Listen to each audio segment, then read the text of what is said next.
ವೀಕ್ಷಕರೇ ನಮಸ್ಕಾರ. Women's club ಕಾರ್ಯಕ್ರಮಕ್ಕೆ ನಿಮಗೆಲ್ಲರಿಗೂ ಆತ್ಮೀಯ ಸ್ವಾಗತ. ವೀಕ್ಷಕರೇ, ಒಂದು ಮಾತಿದೆ, ಗಳಿಸಿದ್ದು ಸಂಪಾದನೆ ಅಲ್ಲ, ಉಳಿಸಿದ್ದು ಮಾತ್ರ ಸಂಪಾದನೆ ಅಂತ. ನಾವೆಲ್ಲರೂ ಉಳಿತಾಯ ಮಾಡಲಿಕ್ಕೆ ಇಷ್ಟಪಡ್ತೇವೆ. ಆದರೆ ಅದನ್ನು ಲಾಭದಾಯಕವಾಗಿ ಹೇಗೆ ಮಾಡೋದು ಮತ್ತು ಅದರ ಸದ್ವಿನಿಯೋಗ ಹೇಗೆ ಮಾಡೋದು, ಇದರ ಬಗ್ಗೆ ನಮಗೆ ಮಾಹಿತಿ ನೀಡಲಿಕ್ಕೆ ಬಂದಿದ್ದಾರೆ ಆರ್ಥಿಕ ಸಲಹೆಗಾರರಾದ ಜಯದೇವ ಪ್ರಸಾದ್ ಮೊಳೆಯಾರ್ ಇವರು. ಬನ್ನಿ, ಅವರನ್ನು ಕಾರ್ಯಕ್ರಮಕ್ಕೆ ಆತ್ಮೀಯವಾಗಿ ಸ್ವಾಗತಿಸೋಣ. ನಮಸ್ಕಾರ ಸರ್. ನಮಸ್ಕಾರ. ಈ ಉಳಿತಾಯದ ಬಗ್ಗೆ ಮಾತಾಡಬೇಕಾದ್ರೆ ಮೊದಲನೇದಾಗಿ ಪ್ರಶ್ನೆ ಹೇಳೋದಂದ್ರೆ, ಉಳಿತಾಯ ಯಾರು ಮಾಡಬೇಕು ಮತ್ತು ಯಾತಕ್ಕೋಸ್ಕರ ಮಾಡಬೇಕು ಅಂತ. ಉಳಿತಾಯ ಎಲ್ಲರೂ ಮಾಡಬೇಕು. ಉಳಿತಾಯ ಇಂಥವ್ರು ಮಾಡುವ ಅಗತ್ಯ ಇಲ್ಲ ಅಂತ ಹಾಗೇನಿಲ್ಲ. ಪ್ರತಿಯೊಬ್ಬರು ಕೂಡ ಉಳಿತಾಯ ಮಾಡಬೇಕಾಗ್ತದೆ. ಯಾಕೆಂದರೆ ನಾಳೆ ನಮ್ಮ ಪರಿಸ್ಥಿತಿ ಯಾವ ಥರ ಬರುತ್ತೆ ಅಂತ ಹೇಳಲಿಕ್ಕೆ ಆಗೋದಿಲ್ಲ. ಜೀವನದ ಘಟ್ಟಗಳು, ಹಲವಾರು ಘಟ್ಟಗಳಲ್ಲಿ ನಾವು ಹೋಗ್ತೇವೆ. ಕೆಲವೊಮ್ಮೆ ಸುಖ, ಕೆಲವೊಮ್ಮೆ ಕಷ್ಟ. ಸೊ ಮುಂದೆ ಒಂದು ಸಡನ್ನಾಗಿ ಬರುವ ಖರ್ಚಿಗೆ ನಾವು ಅದನ್ನು ಎದುರಿಸಲಿಕ್ಕೆ ಬೇಕಾಗಿ ಒಂದು ಉಳಿತಾಯದ ಒಂದು ಬ್ಯಾಕಪ್ ಇದ್ದರೆ ನಮಗೆ ಸುಲಭ ಆಗ್ತದೆ. ಸೊ ಆ ದೃಷ್ಟಿಕೋನದಿಂದ ಪ್ರತಿಯೊಬ್ಬರು ಕೂಡ ಗಳಿಸಿದ್ದನ್ನೆಲ್ಲ ಖರ್ಚು ಮಾಡೋದಲ್ಲ, ಒಂದು ಸ್ವಲ್ಪ ಉಳಿತಾಯ ಮಾಡಲೇಬೇಕು. ಇದು ಹೇಗೆ ಮಾಡೋದು ಉಳಿತಾಯ? ನೋಡಿ, ಹಲವಾರು ಸ್ಕೀಮುಗಳಿವೆ ಉಳಿತಾಯದಲ್ಲಿ. ಹಲವಾರು ಅಂದರೆ ಸಾಕಷ್ಟು ಸ್ಕೀಮ್ಗಳಿವೆ. ಈಗ ನೀವು ಬ್ರಾಡ್ಲಿ ನೋಡಿದ್ರೆ ಅದರಲ್ಲಿ 2 ಥರದ ಸ್ಕೀಮ್ಗಳನ್ನು ನಾವು ನೋಡ್ಬೋದು. ಒಂದು ಶೇರ್ ಮಾರ್ಕೆಟ್ ಬೇಸ್ಡ್ ಉಳಿತಾಯ ಅಂತ ಹೇಳ್ಬೋದು, ಇನ್ನೊಂದು ಫಿಕ್ಸ್ಡ್ ಇನ್ಕಮ್ ಬೇಸ್ಡ್. ಈಗ ಶೇರ್ ಮಾರ್ಕೆಟ್ ಅಂತ ಹೇಳಿದ್ರೆ ಅದರಲ್ಲಿ ನಾವು ಹಾಕಿದ ದುಡ್ಡಿಗೆ ಯಾವುದು ಗ್ಯಾರಂಟಿ ಇರುವುದಿಲ್ಲ. ಈಗ ಅದರ ಪ್ರತಿಫಲ ಸಿಕ್ಕಾಪಟ್ಟೆ ಜಾಸ್ತಿ ಬರಲಿಕ್ಕೂ ಸಾಕು, ಅಥವಾ ಹಾಕಿದ ದುಡ್ಡೆಲ್ಲ ಹೋಗ್ಲಿಕ್ಕೂ ಸಾಕು. ರಿಸ್ಕ್ ಸಿಕ್ಕಾಪಟ್ಟೆ ಇರ್ತದೆ ಅದರಲ್ಲಿ. ರಿಟರ್ನ್ ಕೂಡ ಹಾಗೆ, ಕೆಲವೊಮ್ಮೆ ಮೈನಸ್ ಇರ್ಬೋದು, ಕೆಲವೊಮ್ಮೆ ಪ್ಲಸ್ ಇರ್ಬೋದು, ಅದು ಹೇಳಲಿಕ್ಕೆ ಆಗೋದಿಲ್ಲ. ಇದು ಶೇರ್ ಮಾರ್ಕೆಟ್ ಬೇಸ್ಡ್ ಉಳಿತಾಯ. ಇನ್ನೊಂದು ಫಿಕ್ಸ್ಡ್ ಇನ್ಕಮ್. ಫಿಕ್ಸ್ಡ್ ಇನ್ಕಮ್ ಅಂತ ಹೇಳಿದ್ರೆ ನೀವೀಗ ಬ್ಯಾಂಕಲ್ಲಿ ಹೋಗಿ FD ಮಾಡ್ತೀರಿ, ಅಥವಾ PPF ಅಲ್ಲಿ ದುಡ್ಡು ಹಾಕ್ತೀರಿ. ಪೋಸ್ಟ್ ಆಫೀಸ್ಗಳಲ್ಲಿ ಹಲವಾರು ಸೇವಿಂಗ್ ಪ್ರಾಡಕ್ಟ್ಸ್ಗಳು ಉಂಟು, ಅಲ್ಲಿ ಹೋಗಿ ನೀವು ದುಡ್ಡು ಹಾಕ್ತೀರಿ. ಇದರಲ್ಲೆಲ್ಲ ಅವರು ಮೊದಲೇ ನಿಮಗೆ ಹೇಳ್ತಾರೆ, ಇದು ನಿಮಗೆ ಇಷ್ಟು % ಇದರಲ್ಲಿ ರಿಟರ್ನ್ ಬರ್ತದೆ ಅಂತ ಸ್ಪಷ್ಟವಾಗಿ ನಿಮಗೆ ಗೊತ್ತಿರ್ತದೆ. ಈಗ ಇವತ್ತು ಹೋಗಿ FD ಮಾಡಿದ್ರೆ 8% ಅಥವಾ 8.5% ನಮ್ಗೆ ಗೊತ್ತಿರ್ತದೆ. ಅದರಲ್ಲಿ ನಿಮಗೆ ಜಾಸ್ತಿ ಅಂತ ನಿಮಗೆ ಬರುವುದಿಲ್ಲ ರಿಟರ್ನು. ಒಂದು ಮೀಡಿಯಂ ಲೆವೆಲ್ನಲ್ಲಿ ಬರ್ತದೆ, 8, 9, 10 ಈ ರೇಂಜಲ್ಲಿ ನಿಮಗೆ ಬರ್ಬೋದು. ಆದರೆ ಇಲ್ಲಿ ಅಡ್ವಾಂಟೇಜ್ ಏನು ಅಂತ ಹೇಳಿದ್ರೆ, ಇದು ಗ್ಯಾರಂಟಿಡ್, ಇದಕ್ಕೊಂದು ಸೇಫ್ಟಿ ಇರ್ತದೆ. ಸೊ ಪ್ರತಿಯೊಬ್ಬರು ಉಳಿತಾಯ ಮಾಡುವಾಗ ಈ 2 ಸ್ಕೀಮುಗಳ ಮಧ್ಯೆ ನಾವು ಒಂದು ಡಿಸಿಷನ್ ತಗೊಳ್ಬೇಕು. ನಾವು ಅನಿಶ್ಚಿತವಾದಂತಹ ಒಂದು ರಿಟರ್ನಿಗೆ ಹೋಗ್ತೇವ ಅಂದ್ರೆ ಅದರಲ್ಲಿ ಶೇರ್ ಮಾರ್ಕೆಟ್ ಬರ್ಬೋದು, ಭೂಮಿ ಬರ್ಬೋದು, ಚಿನ್ನ ಬರ್ಬೋದು. ಇಂಥದ್ರಲ್ಲಿ ನಮಗೆ ನಿಶ್ಚಿತವಾಗಿ ಯಾರು ಗ್ಯಾರಂಟಿ ನಿಮಗೆ ಕೊಡುದಿಲ್ಲ. ಭೂಮಿಯ ಮೇಲೂ ಕೊಡುದಿಲ್ಲ, ಚಿನ್ನದ ಮೇಲೂ ಕೊಡುದಿಲ್ಲ. ಅನಿಶ್ಚಿತವಾದ್ದು. ಇನ್ನೊಂದು ನಿಶ್ಚಿತವಾದ್ದು. ಸೊ ಇದು 2ರ ಮಧ್ಯೆ ಅವರವರ ಒಂದು ರಿಸ್ಕ್ ಟೇಕಿಂಗ್ ಎಬಿಲಿಟಿ, ಅವರವರ ಮನೋಭಾವ, ಮತ್ತೆ ಅವರವರ ಒಂದು ಜೀವನದ ಯಾವ ಇಕನಾಮಿಕ್ ಹಂತದಲ್ಲಿ ಅವರು ಹೋಗ್ತಾ ಇದ್ದಾರೆ, ಅವರ ಆರ್ಥಿಕ ಪರಿಸ್ಥಿತಿ ಹೇಗುಂಟು, ಇದನ್ನು ನೋಡಿಕೊಂಡು ಪ್ರತಿಯೊಬ್ಬರು ಒಂದು ನಿರ್ಧಾರ ತಗೊಳ್ಬೇಕಾಗ್ತದೆ. ಈಗ ಶೇರ್ಸ್ ಮೇಲೆ ಇನ್ವೆಸ್ಟ್ ಮಾಡೋದು ಅಥವಾ ಒಂದು ಡೆಪಾಸಿಟ್ ಇಡೋದು, ನೀವು ಹೇಳಿದ್ರಿ ಅವರವರ ಎಕನಾಮಿಕ್ ಹೇಗಿದೆ ಅಂತ. ಯಾರು ಜಾಸ್ತಿ ಶೇರ್ಸ್ ಮೇಲೆ ಹಾಕಬಹುದು ಅಂತ ನಿಮ್ಗೆ? ಯಾರ ಹತ್ರ ಜಾಸ್ತಿ ತಾಕತ್ತುಂಟು ಅಂದ್ರೆ ಆರ್ಥಿಕವಾಗಿ. ಈಗ ಒಬ್ಬನ ಹತ್ರ ಒಂದು ಭೂಮಿ, ಒಂದು 5 ಕೋಟಿ ಒಂದು ಭೂಮಿ ಇದ್ರೆ, ಮತ್ತೆ ಬೇರೆಯವ್ರದ್ದೊಂದು ಮನೆ ಉಂಟು, ಮತ್ತೆ ಬೇರೆ ಬೇರೆ ಚಿನ್ನ ಮತ್ತೆ ಈ ತರ ವಸ್ತುಗಳು ತುಂಬಾ ಉಂಟು, ಅವರ ಹತ್ರ ಸೊತ್ತುಗಳು ಉಂಟು, ಒಂದು 10-15 ಕೋಟಿ ಉಂಟು ಅಂತ ಹೇಳಿದ್ರೆ ಅವರೊಂದು 50 ಲಕ್ಷ ಶೇರ್ನಲ್ಲಿ ಹಾಕೋದವರಿಗೆ ದೊಡ್ಡ ಸಂಗತಿ ಆಗೋದಿಲ್ಲ. ಸೊ 50 ಲಕ್ಷಕ್ಕೆ 50 ಲಕ್ಷ ಇಡೀ ಹೋದ್ರೂ ಕೂಡ ಅದನ್ನು ಎದುರಿಸುವಂತಹ ಒಂದು ಶಕ್ತಿ, ಆರ್ಥಿಕವಾದ ಶಕ್ತಿ ಇರ್ತದೆ. So risk taking ability comes from your economic back ground. ನಮ್ಮ ಹತ್ರ ಎಷ್ಟು ಉಂಟು ಸೊತ್ತು, ನಮ್ಮ ಆರ್ಥಿಕ ಶಕ್ತಿ ಎಷ್ಟು ಉಂಟು, ಅದನ್ನು ಹೊಂದಿಕೊಂಡು ನಮ್ಮ ರಿಸ್ಕ್ ಟೇಕಿಂಗ್ ಎಬಿಲಿಟಿ ಬರ್ತದೆ. ಮತ್ತು ಒಂದು ಮನೋಭಾವ, ಒಂದು ರಿಸ್ಕ್ ಟೇಕಿಂಗ್, ಅದು ಇರ್ಲಿ ಇಲ್ಲದೆ ಇರಲಿ, ಕೆಲವರು ಒಂದು ಮುನ್ನುಗ್ಗಿ ಒಂದು ರಿಸ್ಕ್ ಟೇಕಿಂಗ್ ಮನೋಭಾವದವರು ಇರ್ತಾರೆ, ಅದು ಬೇರೆ ವಿಷಯ. ಬಟ್ ಆರ್ಥಿಕ ದೃಷ್ಟಿಯಿಂದ ನಾನು ಹೇಳೋದು, ಅದು ಬಿಟ್ಟು ನಮ್ಮ ಹತ್ರ ಬರೀ ಒಂದು ಸಣ್ಣ ಸಂಬಳದ ಆದಾಯ ಮಾತ್ರ ಉಂಟು, ಜಾಸ್ತಿ ಸೇವಿಂಗ್ಸ್ ಇಲ್ಲ. ಸೊ ಅಂತವರು ಆದಷ್ಟು ಶೇರ್ ಮಾರ್ಕೆಟ್ ಅಂತ ಹೋಗದೇ ಇರುವುದು ಒಳ್ಳೆಯದು. ಹೋದ್ರೂ ಕೂಡ ಬಹಳ ಬಹಳ ಕೇರ್ಫುಲ್ ಆಗಿ ಹೋಗಬೇಕು. ಅದರ ಸೇಫ್ಟಿ ರೆಗ್ಯುಲೇಷನ್ಸ್ ಎಲ್ಲ ನೋಡಿಕೊಂಡು, ಶೇರ್ನಲ್ಲಿ ನೇರವಾಗಿ ಎಲ್ಲ ಇದ್ರು ಪರೋಕ್ಷವಾಗಿ ಅಂದ್ರೆ ಈ ಮ್ಯೂಚುವಲ್ ಫಂಡ್ ಮೂಲಕ, ಮ್ಯೂಚುವಲ್ ಫಂಡ್ ಅಂತ ಹೇಳಿದ್ರೆ ಒಳ್ಳೆ ಸೇಫ್ ಅಂತ ಅಲ್ಲ, ಆದ್ರೆ ಶೇರ್ಗಿಂತ ಒಂದು ಸ್ವಲ್ಪ ಜಾಸ್ತಿ ಸೇಫ್ ಅಂತ ಹೇಳ್ಬೋದು. ಒಂದು ಸ್ವಲ್ಪ, ತುಂಬಾ ಜಾಸ್ತಿ ಅಂತ ಕೂಡ ನಾನು ಹೇಳುವುದಿಲ್ಲ, ಯಾಕಂದ್ರೆ ಮ್ಯೂಚುವಲ್ ಫಂಡ್ಗಳ ಅವಸ್ಥೆಯು ಏನು ಚೆನ್ನಾಗಿಲ್ಲ. ಸೊ ಇದನ್ನೆಲ್ಲ ನೋಡಿಕೊಂಡು ಜನಗಳು ಇನ್ವೆಸ್ಟ್ಮೆಂಟ್ ಬಗ್ಗೆ ಒಂದು ಡಿಸಿಷನ್ ತಗೊಳ್ಬೇಕು. ಈಗ ನೀವು ಹೇಳಿದ್ರಿ ಅವರವರ ಇಕನಾಮಿಕ್ ಬ್ಯಾಕ್ ಗ್ರೌಂಡ್ ನೋಡಿಕೊಂಡು ಅವರು ಶೇರ್ಸ್ ಮೇಲೆ ಹಾಕುದಾ ಅಥವಾ ಡೆಪಾಸಿಟ್ ಮಾಡೋದಾ, ಈ ತರ ಮಾಡ್ಬೋದು ಅಂತ. ಈಗ ನಮ್ಮ ಭಾರತದ ಆರ್ಥಿಕ ಪರಿಸ್ಥಿತಿ, ಅದರ ಮೇಲೆ ನಮ್ಮ ಉಳಿತಾಯದ ಯೋಜನೆ ಹೇಗೆ? ನೋಡಿ, ಭಾರತೀಯ ಆರ್ಥಿಕ ಅಂದ್ರೆ 2 ವಿಷಯ ಆರ್ಥಿಕತೆಯಲ್ಲಿ ಬಹಳ ಇಂಪಾರ್ಟೆಂಟ್ ಆಗ್ತದೆ. ನಾವು ಹೂಡಿಕೆ ದೃಷ್ಟಿಯಿಂದ ಮಾತಾಡೋದಾದ್ರೆ, ಒಂದು ಭಾರತದ GDP ಗ್ರೋತ್ ಹೇಗುಂಟು ಅಂತ, ಅಂದ್ರೆ ಆರ್ಥಿಕ ಅಭಿವೃದ್ಧಿ. ಭಾರತ ದೇಶದ ಒಟ್ಟು ಸಂಪತ್ತು ಎಷ್ಟು % ಅಭಿವೃದ್ಧಿ ಹೊಂದುತ್ತಾ ಉಂಟು, GDP ಗ್ರಾಸ್ ಡೊಮೆಸ್ಟಿಕ್ ಪ್ರಾಡಕ್ಟ್, ಅದು 8%, 7%, 9%, ಜಾಸ್ತಿ ಇದ್ದಷ್ಟು ಒಳ್ಳೆಯದು. ಎಷ್ಟು ಜಾಸ್ತಿ ದೇಶ ಅಭಿವೃದ್ಧಿ ಹೊಂದುತ್ತದೆ ಅಷ್ಟೇ ವೇಗದಲ್ಲಿ ಜನಸಾಮಾನ್ಯರು ಕೂಡ ಅಭಿವೃದ್ಧಿ ಹೊಂದುತ್ತಾರೆ. ಆ ದುಡ್ಡು ಅದು ಎಲ್ಲರಿಗೂ ಹಣದ ಹರಿವು ಬಂದೇ ಬರ್ತದೆ. ಸೊ ಅದು ಇದ್ದಷ್ಟು ಒಳ್ಳೆಯದು, ಅದು ಒಂದು. ಸೊ ನಾವು ಆದಷ್ಟು we hope for a better GDP. ಎರಡನೇದು ಇನ್ಫ್ಲೇಷನ್ ರೇಟ್ ನಾವು ನೋಡ್ಕೊಳ್ಬೇಕು. ಈಗ ನಮಗೆ ಉಳಿತಾಯದಲ್ಲಿ ನಮಗೆ ಆದಾಯ ಬಂದರೂ ಕೂಡ ಈಗ ನೋಡಿ ಹಣದುಬ್ಬರ ಬೆಲೆ ಏರಿಕೆ ಸಿಕ್ಕಾಬಟ್ಟೆ ಆಗ್ತದೆ. ಪೆಟ್ರೋಲು ಡೀಸೆಲ್ ಏರ್ತಾ ಉಂಟು, ಮತ್ತು ಅದರೊಟ್ಟಿಗೆ ಎಲ್ಲ ವಸ್ತುಗಳ ಬೆಲೆಯೂ ಏರ್ತಾ ಉಂಟು. ಸೊ ನಿಮಗೆ ಈಗ ಬ್ಯಾಂಕ್ ಡೆಪಾಸಿಟಿಗೆ ಒಂದು 8% ನೀವು ಡೆಪಾಸಿಟ್ ಮಾಡ್ತೀರಿ, ಆದರೆ ನಿಮ್ಮ ಇನ್ಫ್ಲೇಷನ್ 10% ಇದ್ರೆ, ಫುಡ್ ಇನ್ಫ್ಲೇಷನ್ 19% ಇತ್ತು, ಈಗ 13-14% ಉಂಟು ಅಂತ ಹೇಳ್ತಾರೆ. ಸೊ ಸರಿಯಾದ ವಿವರ ಯಾರಿಗೂ ಗೊತ್ತಿಲ್ಲ. ಬಟ್ ನಮಗೆಲ್ಲರಿಗೂ ಒಂದು ವಿಷಯ ಗೊತ್ತುಂಟು, ಬೆಲೆ ಏರಿಕೆ ತುಂಬಾ ಜಾಸ್ತಿ ಉಂಟು ಅಂತ ಗೊತ್ತುಂಟು.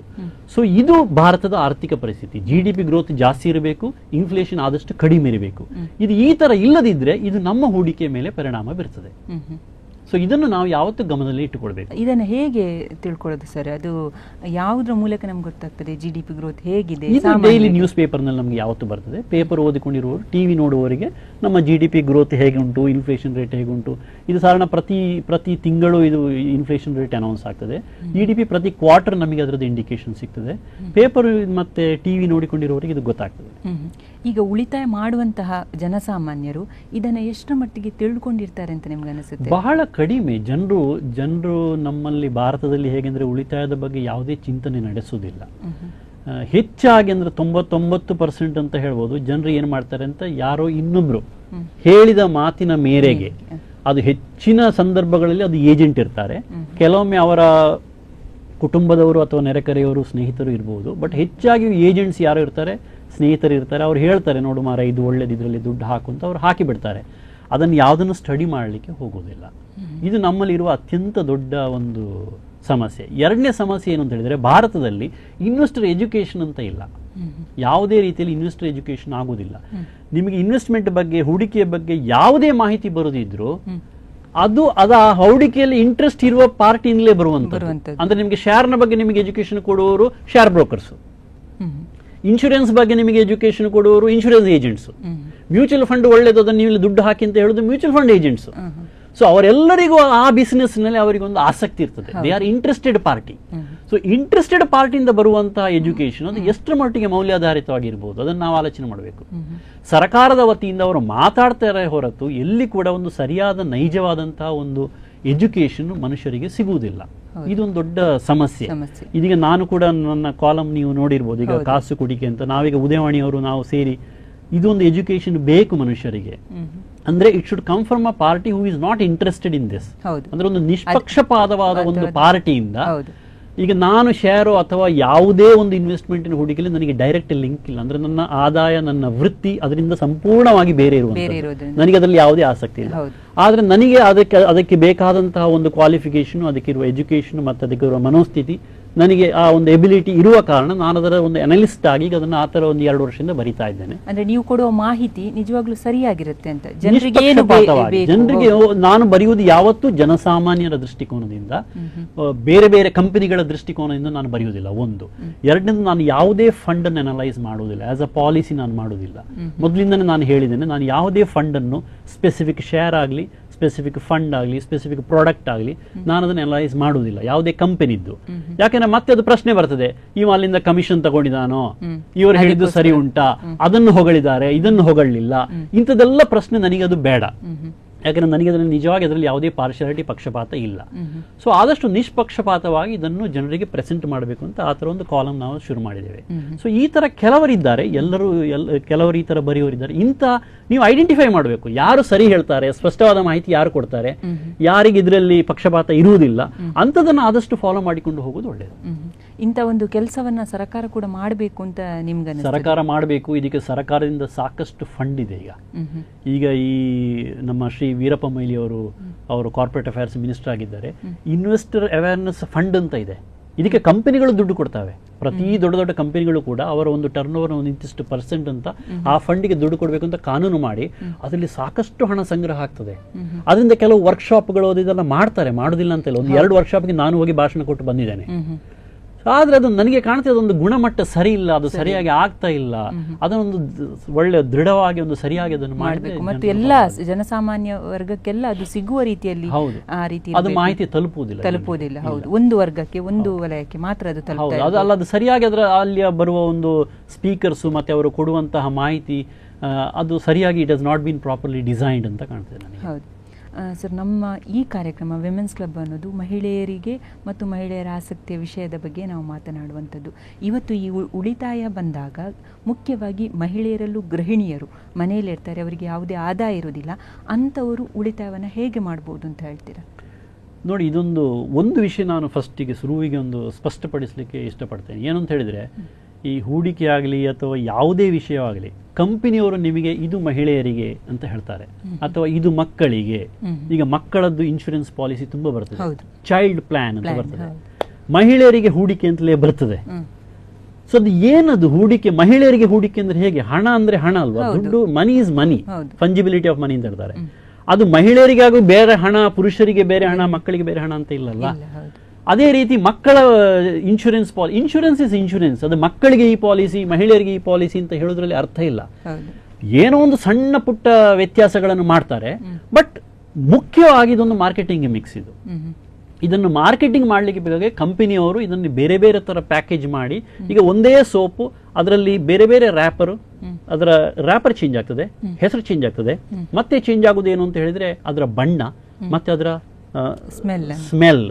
ಸೋಪಿನಲ್ಲಿ ವ್ಯತ್ಯಾಸ ಆಗುದು ಇಷ್ಟೇ, ಎಲ್ಲ ಸೋಪ್ ಒಂದೇ. ಆಕ್ಚುಲಿ ಸೋಪ್ ಫ್ಯಾಕ್ಟರಿ ನೀವು ಹೋಗಿ ನೋಡಿದ್ರೆ ನಿಮ್ಗೆ ಗೊತ್ತಾಗ್ತದೆ, ಅದು ಒಂದೇ ಡ್ರಮ್ ಅಲ್ಲಿ ಆಗ್ತದೆ. ಒಂದೇ ಡ್ರಮ್ ಅಲ್ಲಿ ಆಗುವ ಸೋಪ್ ಹೊರಗೆ ಬರ್ತದೆ, ಹೊರಗೆ ಬಂದದ್ದು 2 ಲೈನಲ್ಲಿ ಹೋಗ್ತದೆ. ಒಂದು ಲೈನಿಗೆ ಎಕ್ಸ್ ಬ್ರ್ಯಾಂಡ್, ನಾನು ಹೆಸರು ಹೇಳೋದಿಲ್ಲ, ಎಕ್ಸ್ ಬ್ರ್ಯಾಂಡಿನ ಸೋಪ್ ರ್ಯಾಪರ್ ಇದಾಗ್ತದೆ, ಇನ್ನೊಂದಕ್ಕೆ ವೈ ಬ್ರ್ಯಾಂಡಿನದ್ದು ರ್ಯಾಪರ್ ಆಗ್ತದೆ. ಅದ್ರ ಮೊದಲು ಅದಕ್ಕೆ ಕಲರ್ ಮತ್ತು ಇದು ಸುವಾಸನೆ ಹಾಕುವುದು ಅಂತದನ್ನು ಚೇಂಜ್ ಮಾಡ್ತಾರೆ.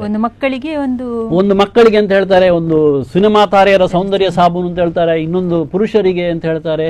ಇದೆಲ್ಲ ಮಾರ್ಕೆಟಿಂಗ್. ಇದು ನಾವು ಇಂಥದನ್ನು ಫಸ್ಟ್ ನಾವು ಅರ್ಥ ಮಾಡಿಕೊಳ್ಬೇಕು.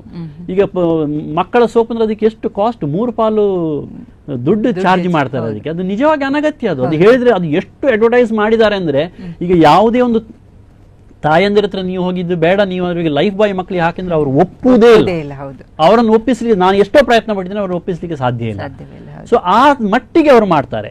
ಸೊ ಈ ಮಹಿಳೆಯರಿಗೆ ಅಂತ ಹೇಳಿರಿ, ಮಹಿಳೆಯರಿಗೆ ಇನ್ವೆಸ್ಟ್ಮೆಂಟು, ಅವರ ಹೂಡಿಕೆ, ಮಹಿಳೆಯರ ಪಾಲಿಸಿ, ಹೀಗೆ ಬೇರೆ ಬೇರೆ ರೀತಿ ಬರ್ತದೆ. ಅದರಲ್ಲಿ ಎಸೆನ್ಷಿಯಲಿ ಏನಿರ್ತದೆ ಅಂತ ನೋಡ್ಕೊಳ್ಬೇಕು ನಾವು. ನಿಜವಾಗಿ ಮಹಿಳೆಯರಿಗೆ ಏನಾದರೂ ಅದರಲ್ಲಿ ವ್ಯತ್ಯಾಸ ಇರ್ತದೆ? ನನ್ನ ಪ್ರಕಾರದಲ್ಲಿ ಏನು ವ್ಯತ್ಯಾಸ ಇರೋದಿಲ್ಲ. ಹಾಗೆ ಹೇಳಿ, ಈಗ ಹ್ಯಾವಿಂಗ್ ಸೆಡ್ ದ್ಯಾಟ್, ಮಹಿಳೆಯರಿಗೆ, ಗೃಹಿಣಿಯರಿಗೆ ನೀವು ಹೇಳಿದ್ದು, ಗೃಹಿಣಿಯರಿಗೆ ಅಂದ್ರೆ ಅವರಿಗೆ ನೋಡಿ ರೆಗ್ಯುಲರ್ ಆದಾಯ ಅಂತ ಇರುವುದಿಲ್ಲ. ಮತ್ತೆ ಸಡನ್ ಆಗಿ ಕೆಲವೊಮ್ಮೆ ಅವರ ಕೈಯಲ್ಲಿ ದುಡ್ಡು ಬರ್ಬೋದು, ಅಥವಾ ಬಾರದೇ ಇರಲು ಬರ್ಬೋದು, ಅಥವಾ ರೆಗ್ಯುಲರ್ ಆಗಿ ಒಂದು ಸ್ವಲ್ಪ ಒಂದು 50 ರೂಪಾಯಿ, 100 ರೂಪಾಯಿ, 500 ರೂಪಾಯಿ ಈ ತರ ಬರಲಿಕ್ಕೂ ಸಾಕು. ಒಂದೊಂದು ಮನೆಯಲ್ಲಿ ಒಂದೊಂದು ತರ ಸಿಸ್ಟಮ್ ಇರ್ಬೋದು. ಅದು ಅವರ ಒಂದು ಸ್ಪೆಷಾಲಿಟಿ ಗೃಹಿಣಿಯರದ್ದು. ಇನ್ನೊಂದು ಏನು ಅಂತ ಹೇಳಿದ್ರೆ, ಗೃಹಿಣಿಯರಿಗೆ ಭಾವನಾತ್ಮಕವಾಗಿ ಮಗಳ ಮದುವೆ ಅಥವಾ ಮಕ್ಕಳಿಗೆ ಎಜುಕೇಶನ್ಗೆ ಇಂಥ ಭಾವನೆ ಪುರುಷರಿಗೂ ಇರ್ತದೆ, ಆದ್ರೆ ಅವರಿಗೆ ಅಂತ ಭಾವನೆ ತುಂಬಾ ಜಾಸ್ತಿ ಇರ್ತದೆ. ಮತ್ತೆ ನಾಳೆ ಏನಾದ್ರೂ ಪ್ರಾಬ್ಲಮ್ ಬಂದ್ರೆ ಬೇಕು ಅಂತ ಅಂಥದ್ದು ಜಾಸ್ತಿ ಇದೆ. ಸೊ ಲಾಂಗ್ ಟರ್ಮ್ ವಿಷನ್ ಅವರಿಗೆ ಒಂದು ಸ್ವಲ್ಪ ಪುರುಷರಿಗೆ. ಮತ್ತೆ ಮಹಿಳೆಯರಲ್ಲೂ ಈ ಉದ್ಯೋಗಸ್ಥ ಮಹಿಳೆಯರಿಗೆ ಒಂದು ಭದ್ರತೆ ಇರ್ತದೆ, ನನ್ನ ಹತ್ರ ದುಡ್ಡಿದೆ, ನಾನು ಏನಾದ್ರೂ ಮಾಡ್ತೀನಿ, ಜಾಬ್ ಉಂಟು. ಈ ಗೃಹಿಣಿಯರಿಗೆ ಆ ತರ ಇಲ್ಲದಿದ್ದಾಗ ಈ ಭಾವನೆಗಳು ಮತ್ತು ಜಾಸ್ತಿ ಆಗ್ತದೆ. ಸೊ ಈ 2 ದೃಷ್ಟಿಕೋನದಿಂದ ನಾವು ಗೃಹಿಣಿಯರು ಯಾವ ತರ ಇನ್ವೆಸ್ಟ್ಮೆಂಟ್ ಮಾಡುವಂತ ಆ ದೃಷ್ಟಿಕೋನದಿಂದ ಹೇಳ್ಬಹುದು. ಆದ್ರೆ ಈ ಅಡ್ವರ್ಟೈಸ್ಮೆಂಟಿನ ಆ ದೃಷ್ಟಿಕೋನದಿಂದ ಅಲ್ಲ, ಅದನ್ನು ಸ್ವಲ್ಪ ನಾವು ಗಮನದಲ್ಲಿ ಇಟ್ಟುಕೊಳ್ಬೇಕು. ಸೊ ಅಂಥವ್ರು ಏನು ಮಾಡ್ಬೇಕು ಗೃಹಿಣಿಯರು ಅಂತ ಹೇಳಿದ್ರೆ, ಒಂದು ಸ್ಮಾಲ್ ಸೇವಿಂಗ್, ಸಣ್ಣದಾಗಿ, ಅಂದ್ರೆ ಅವರ ಕೈಯಲ್ಲಿ ನಿಮಗೆ ದುಡ್ಡು ಬಂದ ಹಾಗೆ, ಈಗ ರೆಗ್ಯುಲರ್ ಆಗಿ ಬರ್ತಾ ಇದ್ರೆ ಆರ್ ಡಿ ಮಾಡಬಹುದು, ರಿಕರಿಂಗ್ ಡೆಪಾಸಿಟ್, ಪೋಸ್ಟ್ ಆಫೀಸಲ್ಲಿ ಆರ್ ಡಿ ಮಾಡಬಹುದು, ಬ್ಯಾಂಕ್ ಅಲ್ಲಿ ಕೂಡ ಆರ್ ಡಿ ಮಾಡ್ಲಿಕ್ಕೆ ಆಗ್ತದೆ. ನೀವು ಪ್ರತಿ ತಿಂಗಳು ಒಂದು ಫಿಕ್ಸ್ ಮಾಡ್ಕೊಳ್ಳಿ, ನಾನು ಪ್ರತಿ ತಿಂಗಳು 5,000 ರೂಪಾಯಿ ಆರ್ ಡಿಲಿ ಹಾಕ್ತೇನೆ, ಅಥವಾ ಪ್ರತಿ ತಿಂಗಳು 500 ರೂಪಾಯಿ ಆರ್ ಡಿಲಿ ಹಾಕ್ತೇನೆ ಅಂತ ಮಾಡ್ಕೊಳ್ಬಹುದು. ಅದನ್ನು ಆರ್ ಡಿಯನ್ನು ಕಂಟಿನ್ಯೂ 5 ವರ್ಷಕ್ಕೆ 10 ವರ್ಷಕ್ಕೆ ಮಾಡಬಹುದು. ಪೋಸ್ಟಲ್ ಆದ್ರೆ 5 ವರ್ಷಕ್ಕೆ ಮಾಡ್ಲಿಕ್ಕೆ ಆಗ್ತದೆ, ಬ್ಯಾಂಕ್ ಅಲ್ಲಿ ಆದ್ರೆ 10 ವರ್ಷವರೆಗೆ ಮಾಡ್ಲಿಕ್ಕೆ ಆಗ್ತದೆ. ಈ ಆರ್ ಡಿಗಳನ್ನ ಅಷ್ಟು ಜಾಸ್ತಿ ಸಮಯಕ್ಕೆ ಇಟ್ಟಷ್ಟು ಲಾಭ ಅಲ್ಲ. ಅದು ನೋಡಿ, ಆರ್ ಡಿ ಮಾಡುವಾಗ ನಾವು ಒಂದು ನೋಡ್ಕೊಳ್ಬೇಕು, ಏನು ಅಂತ ಹೇಳಿದ್ರೆ, interest rate is the same. ನೀವು ಅದು 5 ವರ್ಷಕ್ಕೆ ಮಾಡಿದ್ರು 10 ವರ್ಷಕ್ಕೆ ಮಾಡಿದ್ರೆ ಎಷ್ಟು ವರ್ಷಕ್ಕೆ ಮಾಡಿದ್ರೆ ಇಂಟ್ರೆಸ್ಟ್ ರೇಟ್ ಆರ್ ಡಿಲಿ ಚೇಂಜ್ ಆಗುದಿಲ್ಲ, ಅದು ಸೇಮ್ ರೇಟ್ ಅವರು ಕೊಡ್ತಾರೆ. ಆದ್ರೆ ಇಂಟ್ರೆಸ್ಟ್ ರೇಟ್, ನೀವಾಗ ಇಕಾನಮಿ ಬಗ್ಗೆ ಕೇಳಿದ್ರಿ, ಆರ್ಥಿಕ ಪರಿಸ್ಥಿತಿ ಹೊಂದಿಕೊಂಡು ನಾವು ಯಾವ ತರ ಮಾಡಬಹುದು, ನನಗೆ ಆಗ ಹೇಳಲಿಕ್ಕೆ ಬಿಟ್ಟೋಯ್ತು. ಆರ್ಥಿಕ ಪರಿಸ್ಥಿತಿಯಲ್ಲಿ ಬಡ್ಡಿ ದರಗಳು ಏರಿಳಿತ ಆಗ್ತಾ ಇರ್ತದೆ. ಈಗ ರಿಸರ್ವ್ ಬ್ಯಾಂಕ್ನವರು ನಮ್ಮ ದೇಶದಲ್ಲಿ ಬಡ್ಡಿ ದರವನ್ನು ನಿಗದಿ ಮಾಡ್ತಾರೆ. ಪ್ರತಿ 3 ತಿಂಗಳಿಗೊಮ್ಮೆ ಮೀಟಿಂಗ್ ಮಾಡಿ ಹೇಳ್ತಾರೆ, ಈಗ ಬಡ್ಡಿ ದರವನ್ನು ನಾವು ಇಂತಿಷ್ಟಕ್ಕೆ ಏರಿಸಿದ್ದೇವೆ ಅಥವಾ ಇಳಿಸಿದ್ದೇವೆ ಅಥವಾ ಏನೂ ಮಾಡಲಿಲ್ಲ, ಸ್ಟೇಟಸ್ ಕೋ. ಸೊ ಬಡ್ಡಿ ದರ ಜಾಸ್ತಿ ಇರುವಾಗ ನೀವು ಆರ್ ಡಿ ಮಾಡಬೇಕು. ಆಗ ಏನಾಗ್ತದೆ, ನಿಮಗೆ ಬೆನಿಫಿಟ್ ಏನು ಅಂತ ಹೇಳಿದ್ರೆ, ಹೈ ಇಂಟ್ರೆಸ್ಟ್ ರೇಟ್ ಇರುವಾಗ ಆರ್ ಡಿ ಮಾಡಿದ್ರೆ ಅದೇ ಇಂಟ್ರೆಸ್ಟ್ ರೇಟ್ ಮುಂದಿನ ನಿಮ್ಮ 5 ವರ್ಷಕ್ಕೆ ನಿಮಗೆ ಸಿಗ್ತಾ ಹೋಗ್ತದೆ. ಮತ್ತೆ ಆರ್ಥಿಕತೆಯಲ್ಲಿ ಬಡ್ಡಿ ರೇಟ್ ಕಡಿಮೆ ಆದ್ರೂ ಕೂಡ ನೀವು ತಗೊಂಡ ಆರ್ ಡಿ ಪಾಲಿಸಿ, ನಿಮ್ಮ ಸ್ಕೀಮು, ಆ ಪಾಸ್ಬುಕ್ ಅದು ಚೇಂಜ್ ಆಗುದಿಲ್ಲ. ಅತ್ಯಂತ ಕಡಿಮೆ ಬಡ್ಡಿ ದರ ಇರುವಾಗ ಆರ್ ಡಿ ಮಾಡಬಾರದು. ಯಾಕಂದ್ರೆ ನಾಳೆ ಅದು ಜಾಸ್ತಿ ಆದ್ರೆ ನಿಮಗೆ ಆ ಬೆನಿಫಿಟ್ ಸಿಗುವುದಿಲ್ಲ. ಸೊ ಇಂಥದೆಲ್ಲ ನೋಡ್ಕೊಳ್ಬೇಕು. ನೀವು ಮ್ಯೂಚುವಲ್ ಫಂಡ್, ಈಗ ಡೆಟ್ ಫಂಡ್ ಅಲ್ಲಿ ಹಾಕುದಿದ್ರೆ, ಬಾಂಡ್ ಫಂಡ್ ಅಥವಾ ಗಿಲ್ಟ್ ಫಂಡ್, ಡೆಟ್ ಫಂಡ್ ಅಂದ್ರೆ ಸಾಲ ಪತ್ರದ ಮೇಲೆ ಹೂಡಿಕೆ ಮಾಡುವಂತ ಮ್ಯೂಚುವಲ್ ಫಂಡ್ಗಳು. ಮ್ಯೂಚುವಲ್ ಫಂಡ್ ಗೊತ್ತುಂಟು, ಅದರಲ್ಲಿ ನಾವು ಎಲ್ಲರೂ ಸೇರಿ ಒಂದು ಮ್ಯಾನೇಜ್ಮೆಂಟ್ ಹೌಸ್ನವರು, ಫಂಡ್ ಹೌಸ್ನವರು, ಅವರು ನಮ್ಮ ಪರವಾಗಿ ಇನ್ವೆಸ್ಟ್ ಮಾಡೋದು, ನಾವೇ ಡೈರೆಕ್ಟ್ ಆಗಿ ಇನ್ವೆಸ್ಟ್ ಮಾಡಬೇಕಾಗಿಲ್ಲ. ಅದರಲ್ಲಿ ಬೇರೆ ಬೇರೆ ಕ್ಯಾಟಗರಿ ಬರ್ತದೆ. ಅದರಲ್ಲಿ ಬಾಂಡ್ ಫಂಡ್ ಅಂತ ಬರ್ತದೆ. ಈಗ ಬಾಂಡ್ ಫಂಡ್ ಅಂದ್ರೆ ಅವರು ಬಾಂಡ್ ಅಲ್ಲಿ ಹೋಗಿ, ಅಂದ್ರೆ ಸಾಲ ಪತ್ರ, ಸರ್ಕಾರಿ ಸಾಲ ಪತ್ರದಲ್ಲಿ ಇನ್ವೆಸ್ಟ್ ಮಾಡ್ತಾರೆ. ಅದರಲ್ಲಿ ಇಂಟ್ರೆಸ್ಟ್ ರೇಟ್ ಕಡಿಮೆ ಆಗುವಾಗ ಹಾಕ್ಬೇಕು. ಅದರಲ್ಲಿ ಪೀಕ್ ಅಲ್ಲಿ ಇದ್ದು ಇನ್ನು ಕಡಿಮೆ ಆಗ್ತದೆ ಅಂತ ಇರುವಾಗ ಅದರಲ್ಲಿ ಹೋಗಿ ದುಡ್ಡು ಹಾಕಬೇಕು. ಆಗ ಇಂಟ್ರೆಸ್ಟ್ ರೇಟ್ ಕಡಿಮೆ ಆದಷ್ಟು ಆ ಬಾಂಡಿನ ವ್ಯಾಲ್ಯೂ ಜಾಸ್ತಿ ಆಗ್ತದೆ, ಅದು ರಿವರ್ಸ್ ಹೋಗ್ತದೆ. ಸೊ ಇಂಥದ್ದೆಲ್ಲ ಕೆಲವು ಟ್ರಿಕ್ಸ್ ಗಳಿದೆ ಇನ್ವೆಸ್ಟ್ಮೆಂಟ್ ಅಲ್ಲಿ. ಅದು ನಿಜವಾಗ್ಲೂ ಜನಸಾಮಾನ್ಯರಿಗೆ ಅರ್ಥ ಆಗೋದಿಲ್ಲ, ಅದನ್ನ ಹೇಳ್ಬೇಕು, ಅದು ಯಾರಾದ್ರೂ ಹೇಳ್ಬೇಕು. ಮತ್ತೆ ಅದೇ ನಾನು ಹೇಳಿದ್ನಲ್ಲ, ಅದು ಕೆಲವು ಒಳ್ಳೆ ಬರಹಗಾರರು, ಒಳ್ಳೆ ತಿಳುವಳಿಕೆ ಕೊಡುವವರು ಯಾರಿದ್ದಾರೆ ಅವರ ನೋಡಿ, ಅವರ ಕಾಲಮ್ ಅಥವಾ ಅವರ ಪುಸ್ತಕವನ್ನು ಓದಿದ್ರೆ ನಿಮಗೆ ಇಂಥ ಮಾಹಿತಿ ಸಿಗ್ತದೆ. ಇಂಥ ಮಾಹಿತಿ ಸಾಮಾನ್ಯವಾಗಿ ಏಜೆಂಟರು ಮತ್ತೆ ಈ ಬೇರೆ ಬೇರೆ ಅದನ್ನು ಸೇಲ್ ಮಾಡುವವರು ನಿಮಗೆ ಇಂಥ ಮಾಹಿತಿ ಕೊಡುವುದಿಲ್ಲ. ಹೆಚ್ಚಿನವರಿಗೆ ಗೊತ್ತಿರುವುದಿಲ್ಲ, ಅದು ಬೇರೆ ವಿಷಯ. ಬಟ್ ಗೊತ್ತಿದ್ರು ಕೂಡ ಅವರು ಅದಕ್ಕೆ ತಲೆ ಕೆಡಿಸಿಕೊಳ್ಳಿಕ್ಕೆ, ನೀವು ಇವತ್ತಲ್ಲ ಇದನ್ನ ನೀವು 2 ವರ್ಷ ಇನ್ನು ಜಾಸ್ತಿ ಇರುವಾಗ ಮಾಡಿ ಅಥವಾ 2 ತಿಂಗಳು ಕಳೆದು ಮಾಡಿ ಅಂತ ಹೇಳೋದಿಲ್ಲ. ಅವರಿಗೆ ಈಗಲೇ ಬೇಕು, ಅವರು ಹೀಗೆ ಬಂದು ಈಗ ನೀವು ದುಡ್ಡು ಹಾಕಿ ಈಗಲೇ ಕೊಡಿ ಅಂತಲೇ ಹೇಳೋದು ಅವರು. ಸೊ ಇಂಥದ್ದೆಲ್ಲ ನಾವು ಬೇರೆ ಬೇರೆ ಮೂಲಗಳಿಂದ ತಿಳ್ಕೊಳ್ಬೇಕು. ನೀವೀಗ ಆರ್ ಡಿ ಬಗ್ಗೆ ಹೇಳಿದ್ರಿ, ಗೃಹಿಣಿಯರು ಆರ್ ಡಿ ಅಲ್ಲಿ ಇನ್ವೆಸ್ಟ್ ಮಾಡುವಂಥದ್ದು, ಬೇರೆ ಎಫ್ ಡಿ ಅಲ್ಲಿ ಮಾಡಬಹುದು, ಫಿಕ್ಸ್ ಡೆಪಾಸಿಟ್ ಅಲ್ಲಿ ಮಾಡಬಹುದು. ಈಗ ನಿಮಗೆ ಲಂಪ್ಸಮ್ ಕೈಯಲ್ಲಿ ಬಂದ್ರೆ, ಈಗ ನಿಮಗೆ 10,000 ರೂಪಾಯಿ ಒಂದೇ ಸಲಕ್ಕೆ ಕೈಯಲ್ಲಿ ಬಂದ್ರೆ ನೀವು ಅದನ್ನು ಫಿಕ್ಸ್ ಡೆಪಾಸಿಟ್ ಮಾಡಬಹುದು. ಒಂದು ಬ್ಯಾಂಕಲ್ಲಿ ಹೋಗಿ, ಭದ್ರವಾದ ಬ್ಯಾಂಕ್ ಅಥವಾ ಕೋಆಪರೇಟಿವ್ ಸೊಸೈಟಿಯಲ್ಲಿ ಹೋಗಿ ಫಿಕ್ಸ್ ಡೆಪಾಸಿಟ್ ಮಾಡಬಹುದು. 5 ವರ್ಷಕ್ಕೋ 10 ವರ್ಷಕ್ಕೆ ನಿಮ್ಗೆ ಎಷ್ಟು ಸಮಯಕ್ಕೆ ಬೇಕೋ ಅಷ್ಟು ಸಮಯಕ್ಕೆ ಡೆಪಾಸಿಟ್ ಮಾಡಿ ಇಟ್ಕೊಂಡ್ರೆ ಅದೇ ಇಂಟ್ರೆಸ್ಟ್ ನಿಮಗೆ ಸಿಗ್ತಾ ಹೋಗ್ತದೆ. ಇನ್ನೊಂದು ಮಾಡಬಹುದು, ನಿಯತಕಾಲಿಕವಾಗಿ ಮಾಡಿದ್ರೆ ನಿಮ್ಗೆ ಇನ್ನೊಂದು ಒಳ್ಳೆ ಸ್ಕೀಮ್ ಉಂಟು, ಪಬ್ಲಿಕ್ ಪ್ರಾವಿಡೆಂಟ್ ಫಂಡ್, PPF. ಅದು ಬಹಳ ಒಳ್ಳೆ ಸ್ಕೀಮ್. ಅದಕ್ಕೆ ಟ್ಯಾಕ್ಸ್ ಕೂಡ ಇರುವುದಿಲ್ಲ. ಅದರ ಒಂದು ಬರುವ ಇಂಟ್ರೆಸ್ಟ್ ಮೇಲೆ ಇನ್ಕಮ್ ಟ್ಯಾಕ್ಸ್ ಕೂಡ ಇಲ್ಲ. ಮತ್ತೆ ಅದಕ್ಕೆ ಹಾಕುವ ದುಡ್ಡಿನ ಮೇಲೂ ಟ್ಯಾಕ್ಸ್ ಬೆನಿಫಿಟ್ ಕೂಡ ಸಿಗ್ತದೆ. ಸೊ ಇದು ಒಂದು ಒಳ್ಳೆ ಸ್ಕೀಮ್. ಒಂದು ಗೃಹಿಣಿಯರಿಗೆ ಅಂತಲ್ಲ, ಎಲ್ಲರ ದೃಷ್ಟಿಕೋನ ನಾನು ಹೇಳಿದ್ರೆ ಪ್ರತಿಯೊಬ್ಬರಿಗೂ PPF ಬಹಳ ಒಂದು ಉತ್ತಮವಾದಂತಹ ಸ್ಕೀಮು. PPF ಅಲ್ಲಿ ರೆಗ್ಯುಲರ್ ಆಗಿ ಅದರಲ್ಲಿ ವರ್ಷದಲ್ಲಿ ಯಾವಾಗ ಬೇಕಿರೋ ಹಾಕಬಹುದು, ಪ್ರತಿ ತಿಂಗಳು ಹಾಕಬೇಕಾಗಿಲ್ಲ. ವರ್ಷಕ್ಕೆ ಒಂದು ಮಿನಿಮಮ್ 500 ರೂಪಾಯಿ, ಮ್ಯಾಕ್ಸಿಮಮ್ 1 ಲಕ್ಷ. ಹೌದು. ಸೊ ಅದು ಕೂಡ ದುಡ್ಡು ಇದ್ದ ಹಾಗೆ ನಮಗೆ ಇಟ್ಸ್ ಫ್ಲೆಕ್ಸಿಬಲ್. ಅದನ್ನು ದುಡ್ಡು ಇದ್ದ ಹಾಗೆ ದುಡ್ಡು ಹಾಕೊಂಡು ಹೋಗ್ಬೋದು. ಆರ್ ಡಿ ಆದ್ರೆ ಅದು ಪ್ರತಿ ತಿಂಗಳು ನಾವು ಫಿಕ್ಸ್ ಮಾಡಿದ್ರೆ ಅಷ್ಟು ದುಡ್ಡು ಹಾಕ್ಲೇಬೇಕು. ಈಗ PPF ಕಟ್ಟುವಂತ ಹಣವೂ ಅಷ್ಟೇ ಒಂದೇ ಬಾರಿಯ ವರ್ಷದಲ್ಲಿ ಇಲ್ಲ, 12 ಸಲ ನಾವು ಹಾಕ್ಬೋದು. 12 ಕಂತುಗಳಲ್ಲಿ, ತಿಂಗಳಿಗೆ ಒಂದು ರೀತಿಯಲ್ಲಿ ಹಾಕ್ಬೋದು, 12 ಕಂತುಗಳಲ್ಲಿ ಹಾಕ್ಬೋದು, ಅಥವಾ ಒಂದೇ ಕಂತಿನಲ್ಲಿಯೂ ಹಾಕ್ಬೋದು. ವರ್ಷಕ್ಕೆ ಮಿನಿಮಮ್ 500 ರೂಪಾಯಿ, ಮ್ಯಾಕ್ಸಿಮಮ್ 1 ಲಕ್ಷ ರೂಪಾಯಿ. ಅದ್ರ ಜಾಸ್ತಿ ಹಾಕ್ಲಿಕ್ಕೆ ಆಗೋದಿಲ್ಲ. 1 ಲಕ್ಷದವರೆಗೆ ಯಾವಾಗ ಬೇಕಿದ್ರು ಹಾಕ್ಬೋದು ಅಂತ ಹೇಳ್ತಾರೆ. ಮತ್ತೆ ಈ ಚಿನ್ನದ ಮೇಲೆ ಹಾಕ್ತಾರೆ, ಅಂದ್ರೆ ಈ ಜ್ಯುವೆಲರಿಗಳಲ್ಲಿ ಹೋಗಿ ಮಂತ್ಲಿ ಒಂದು ಸ್ಕೀಮನ್ನು ಕಟ್ಟಿ ಅದರ ಮೇಲೆ ಮಹಿಳೆಯರು ಹೆಚ್ಚು ಇನ್ವೆಸ್ಟ್ ಮಾಡ್ತಾರೆ. ಆ ಬಗ್ಗೆ ಏನು ಹೇಳ್ತೀರಾ? ನೋಡಿ, ಚಿನ್ನ ಒಳ್ಳೆ ಇನ್ವೆಸ್ಟ್ಮೆಂಟು. ಪರ್ಟಿಕ್ಯುಲರ್ಲಿ ಈಗ ನಮ್ಮ ಅಮೆರಿಕ ಮತ್ತು ಯುರೋಪಿನ ಆರ್ಥಿಕತೆಯ ಕುಸಿತದ ನಂತರ ಚಿನ್ನ ಬಹಳ ಒಳ್ಳೆ ಸ್ಕೀಮ್ ಅಂತ ಈಗ ಪ್ರಪಂಚದಾದ್ಯಂತ ಎಲ್ಲರೂ ಒಪ್ಪಿಕೊಳ್ತಾರೆ. ಅದರ ಮೊದಲು ತುಂಬಾ ಡಿಬೇಟ್ ಇತ್ತು, ಅಂದ್ರೆ ಚಿನ್ನದಲ್ಲಿ ಏನು ರಿಟರ್ನ್ ಇಲ್ಲ. ನಿಜವಾಗಿ ಚಿನ್ನದಲ್ಲಿ ಜಾಸ್ತಿ ರಿಟರ್ನ್ ಇರಲಿಲ್ಲ, ಜನಗಳು ತಿಳ್ಕೊಂಡಷ್ಟು ರಿಟರ್ನ್ ಇರಲಿಲ್ಲ. ಅದರ ಬಗ್ಗೆ ಸಾಕಷ್ಟು ಅನಾಲಿಸಿಸ್ ಬಂದಿದೆ. ಚಿನ್ನ FD ರೇಟಿನಷ್ಟು ಕೂಡ ರಿಟರ್ನ್ ಕೊಡ್ಲಿಲ್ಲ ಎಂಬ ಮಾತನ್ನು ನಾನು ಕೂಡ ನೋಡಿ ಅದನ್ನು ಪರಿಶೀಲನೆ ಮಾಡಿ ಅದು ಹೌದು ಅಂತ ನನಗೂ ಕಂಡಿದೆ. ಆದರೆ ಲಾಸ್ಟ್ 10 ವರ್ಷದಲ್ಲಿ ಬಹಳ ಒಳ್ಳೆ ರಿಟರ್ನ್ ಚಿನ್ನ ಕೊಟ್ಟಿದೆ. ಮತ್ತೆ ಮುಂದಿನ ವರ್ಷಗಳಲ್ಲಿಯೂ ಕೊಡಬಹುದು ಅಂತ ಎಲ್ಲರ ನಿರೀಕ್ಷೆ ಇದೆ. ಯಾಕಂದ್ರೆ ಆರ್ಥಿಕ ಪರಿಸ್ಥಿತಿ ಅಷ್ಟು ಚೆನ್ನಾಗಿಲ್ಲ.